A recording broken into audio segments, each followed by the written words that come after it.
Alright, guys, so let's continue with Ragged Dick. We're on chapter 10. Ragged Dick. If you remember, the last chapter was pretty funny. Some lady tried to accuse Ragged Dick. Um, Stealing her money, remember? So we're on chapter 10. So Dick is still with Frank. And so introduces a victim of misplaced confidence. What a queer chap you are, Dick, said Frank, laughing. You always seem to be in good spirits. No, I ain't always. Sometimes I have the blues. When? Well, once last winter it was awful cold and there was big holes in my shoes and my gloves and all my warm clothes was at the tailor's.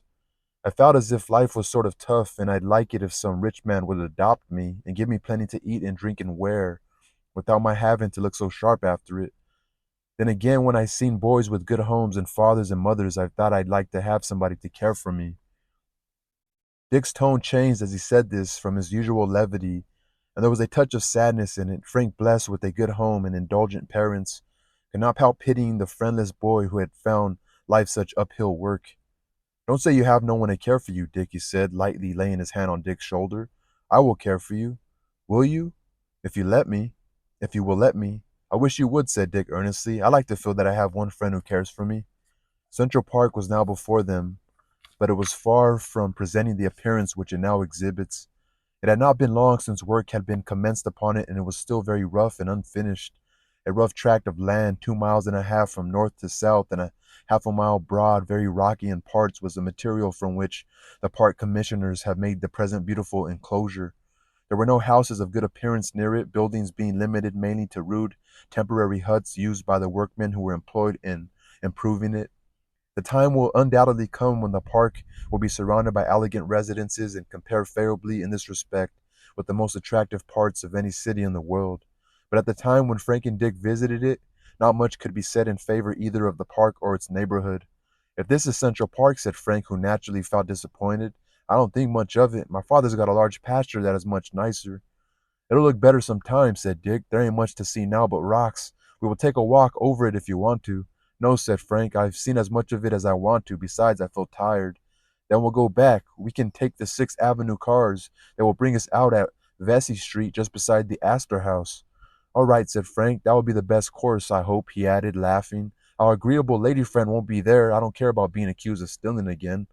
She was a tough one, said Dick. Wouldn't she make a nice wife for a man that likes to live in hot water and didn't mind being scalded 2 or 3 times a day?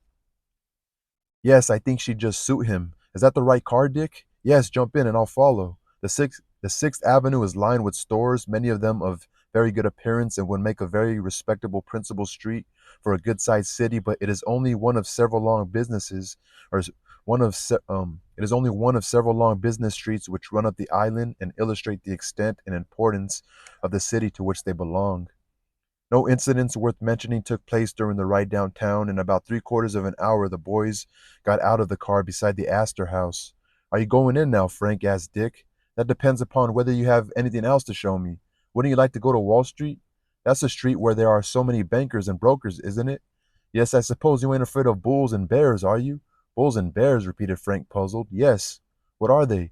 The bulls is what tries to make the stocks go up, and the bears is what try to growl 'em down.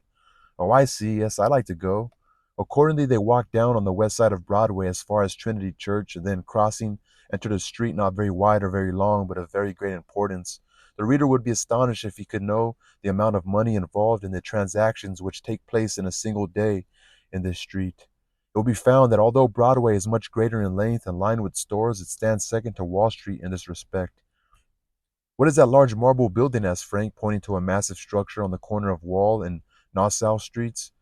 It was in the form of a parallelogram 200 feet long by 90 wide and about 80 feet in height, the ascent to the entrance being by 18 granite steps.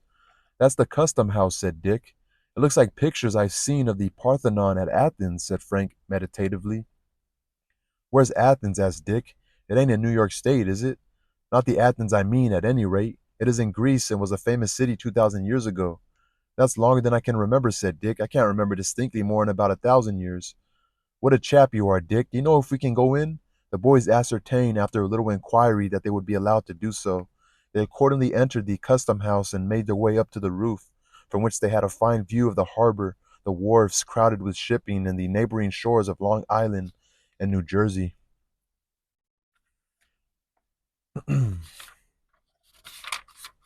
Towards the north, they looked down for many miles upon continuous lines of streets and thousands of roofs, with here and there a church spire rising above its neighbors. Dick had never been up there, and he, as well as Frank, was interested in the grand view spread before them. At length they descended and were going down the granite steps on the outside of the building when they were addressed by a young man whose appearance is worth describing. He was tall and rather loosely put together, with small eyes and rather a prominent nose. His clothing had evidently not been furnished by a city tailor. He wore a blue coat with brass buttons and pantaloons of rather scanty dimensions, which were several inches too short to cover his lower limbs. He held in his hand a piece of paper, and his countenance wore a look of mingled bewilderment and anxiety. "Be they a paying out money inside there?" he asked, indicating the interior by a motion of his hand. "I guess so," said Dick. "Are you a going in for some?"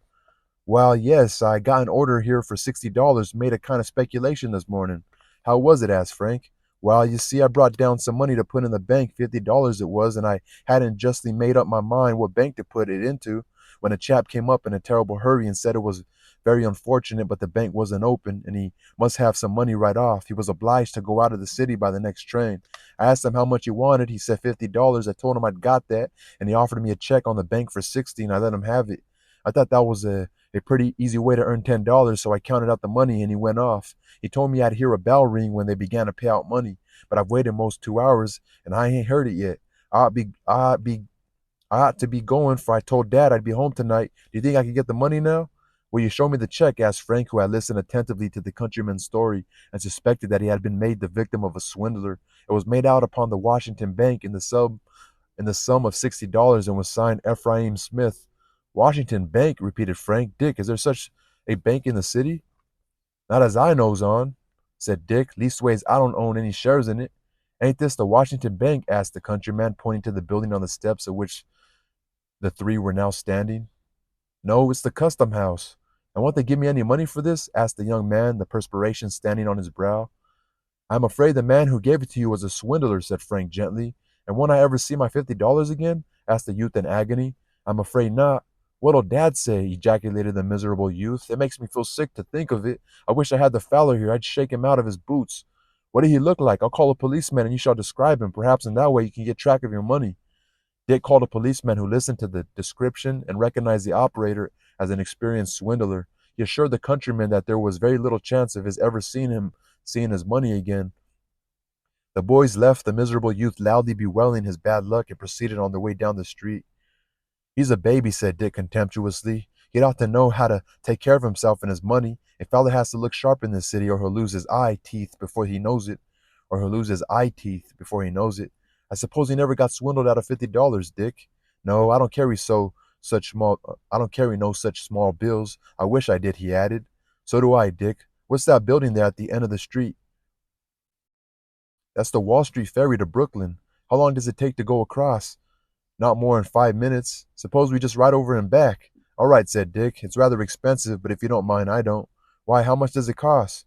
"2 cents apiece. I guess I can stand that. Let us go." They passed the gate, paying the fare to a man who stood at the entrance, and were soon on the ferry boat, bound for Brooklyn. They had scarcely entered the boat when Dick, grasping Frank by the arm, pointed to a man just outside of the gentleman's cabin. "Do you see that man, Frank?" he inquired. "Yes, what of him?" "He's the man that cheated the country chap out of his $50. They had scarcely entered the boat when Dick, grasping Frank by the arm, pointed to a man just outside of the gentleman's cabin. So they found the guy who stole the money. Chapter 11 is called Dick as a Detective, so I think they're going to try to get the money back for that young kid. Which this chapter was called